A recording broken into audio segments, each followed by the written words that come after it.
Whew, somebody got my mistake early on, which is great, so I can fix it and nobody will be confused afterwards.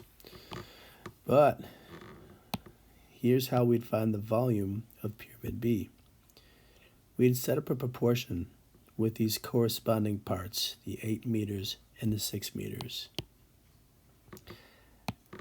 So the ratio of this part to this part is related to the ratio of this volume to this volume. However, these units are cubic units, and these aren't. These are just units, right? 96 is cubic meters, but 8 is just meters. So we have to cube that. If we don't cube it, then the proportion is not true. Now that we've cubed this ratio of corresponding parts, now these two ratios are equal to each other. So we can cross multiply 8 cubed times V and 6 cubed times 96.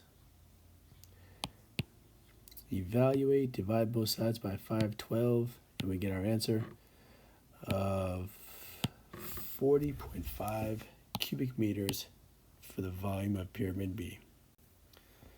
Thank you, Tim, for pointing out this mistake early after I posted it so that I can get it corrected right away and nobody will be confused by the last video, which had the wrong answer.